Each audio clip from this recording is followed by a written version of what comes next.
Virusli APK ilovalar bu rasmiy bo'lmagan manbalardan yuklab olinadigan va telefoningizga zararli dastur o'rnatadigan ilovalardir. Bunday APKlar orqali firibgarlar bank karta ma'lumotlari, SMS kodlar, akkaunt parollari va shaxsiy ma'lumotlarni o'g'irlashi mumkin. Ko'pincha ular bepul ilova, pul ishlash, mod crack nomlari bilan tarqatiladi. Ilovalarni faqat Play Marketdan yuklab oling. Shubhali APKlarni o'rnatmang va ortiqcha ruxsatlarga yo'l qo'ymang.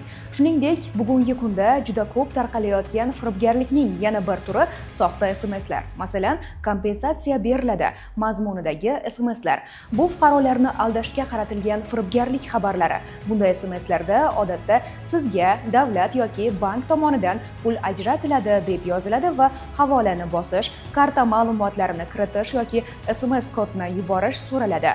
Unutmang, davlat idoralari va banklar hech qachon SMS orqali karta paroli yoki tasdiqlash kodini so'ramaydi. Shoshiltiruvchi matn: bugun tasdiqlang, aks holda bekor qilinadi mazmunidagi xabarlar. Noma'lum raqam yoki havola, bepul pul va'dasi. Bunday SMSlarga ishonmang, havolalarni bosmang va xabarni spam sifatida belgilang. Ogoh bo'ling.